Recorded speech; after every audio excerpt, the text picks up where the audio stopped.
আসসালামু আলাইকুম প্রিয় শিক্ষার্থীরা, কেমন আছো? আজকে রবীন্দ্রনাথ ঠাকুরের শুভগল্পের মূলভাব ও বিষয়বস্তু আলোচনা করব।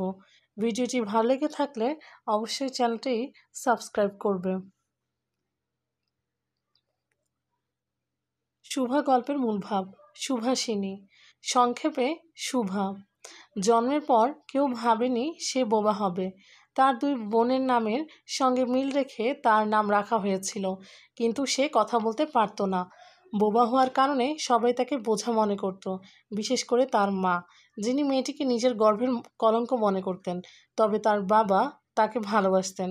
শুভার কথা না থাকলেও তার বড় বড় চেহারা ভরা চোখ ছিল, যেখানে তার সব আবেগ প্রকাশ পেত। মানুষের সঙ্গ সে খুব বেশি পেত না, তাই প্রকৃতি ও পশুর সঙ্গে তার বন্ধুত্ব গড়ে ওঠে। সে গরু, ছাগল, বিড়াল এই প্রাণীদের খুব আপন করে নেয়। তারা ভাষাহীন হয়েও তার দুঃখ বুঝতে পারত। তার একমাত্র মানুষ সঙ্গী ছিল প্রতাপ, গ্রাম্য যুবক যে মাছ ধরতে ভালোবাসত। প্রতাপের কাছে সুভা ছিল এক নীরব সঙ্গী, যে শুধু পাশে বসে তার সঙ্গে সময় কাটাতো। সুভার মনে হতো, যদি সে কোনো অলৌকিক শক্তি পেত তাহলে প্রতাপকে অবাক করে দিত। কিন্তু জীবন কখনো মনের মতো হয় না। সুভার মা বাবা তার বিয়ের কথা ঠিক করে এবং তাকে শহরে নিয়ে যাওয়ার সিদ্ধান্ত নেয়। বিদায়ের দিন প্রতাপ ঠাট্টা করে বলে, তোর বর জুটেছে নাকি? কথাটা শুনে সুভার মন ভেঙে যায়। সে বাবার পা জড়িয়ে ধরে কাঁদতে থাকে, কিন্তু কিছুই বদলায় না। যাবার আগের রাতে সুভা শেষবারের মতো তার প্রিয় নদীর তীরে গিয়ে মাটিতে লুটিয়ে পড়ে, যেন সে ধরিত্রীকে আকুল মিনতি করে বলছে, আমাকে ছেড়ে দিও না। শুভা গল্পের বিষয়বস্তু। সুভাষিনী, ডাকনাম শুভা, ছিল এক বোবা মেয়ে। জন্মের সময় কেউ ভাবতেও পারেনি যে সে কথা বলতে পারবে না। তার বাবা মা তার আগের দুই বোনের নামের সঙ্গে মিলিয়ে তার নাম রেখেছিলেন সুভাষিনী, যার অর্থ মিষ্টি ভাষিনী। কিন্তু বিধির লিখন যে অন্য ছিল। তার দুই দিদির বিয়ে হয়ে গিয়েছিল, কিন্তু শুভা ছিল পিতামাতার এক নীরব বোঝা। বোবা হওয়ার কারণে সবাই তার ভবিষ্যৎ নিয়ে চিন্তিত ছিল। কেউ ভাবতেও পারেনি যে কথা বলতে পারে না, সে অনুভব করতে পারে, ভালোবাসতে পারে। তাই সবাই তার সামনে নির্দ্বিধায় তার ভবিষ্যৎ নিয়ে দুশ্চিন্তার কথা বলতো। ছোটবেলা থেকেই সে বুঝতে পারত যে সে পরিবারের জন্য এক অভিশাপের মতো, তাই নিজেকে সবসময় আড়ালে রাখতে চাইতো, যেন সবাই তাকে ভুলে যায়। শুভা প্রকৃতিকে খুব ভালোবাসত। তার বাড়ির পাশে ছিল একটি ছোট্ট নদী।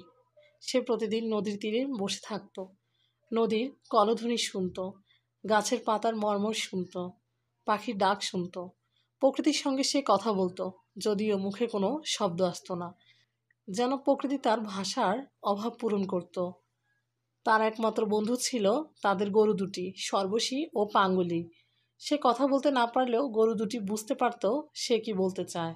সে যখন দুঃখ পেত তখন তাদের কাছে গিয়ে বসত। তারা তার গা ঘেঁষে আদর করত, যেন বোবা মেয়েটিকে সান্ত্বনা দিচ্ছে। এছাড়াও তার একটি বিড়াল ছানা ছিল, যা প্রায় তার কোলে এসে ঘুমিয়ে পড়ত। গ্রামের গোসাইদের ছোট ছেলে প্রতাপ ছিল অলস। সে সারাদিন ছিপ নিয়ে নদীর ধারে বসে মাছ ধরত। প্রতাপের খুব বেশি কাজ ছিল না, তাই সে অনেকটা গ্রামের সরকারি বাগানের মতো ছিল, যেখানে সবাই নির্দ্বিধায় যেতে পারে। শুভার সঙ্গে প্রতাপের বন্ধুত্ব গড়ে ওঠে। প্রতাপ তাকে সু বলে ডাকত। শুভা প্রতিদিন প্রতাপের জন্য পান সাজিয়ে আনত, তার মাছ ধরার সময় পাশে বসে থাকত।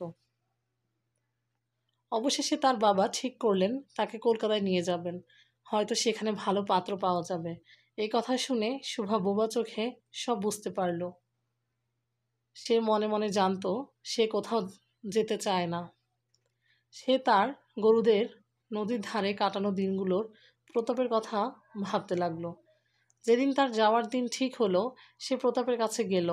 প্রতাপ তখনও মাছ ধরছিল। সে হেসে বলল, তুই নাকি বিয়ে করতে চলেছিস, আমাদের ভুলিস না কিন্তু। কলকাতায় যাওয়ার আগের রাতে শুভা আর থাকতে পারল না। সে চুপচাপ বেরিয়ে নদীর তীরে গিয়ে বসে পড়ল।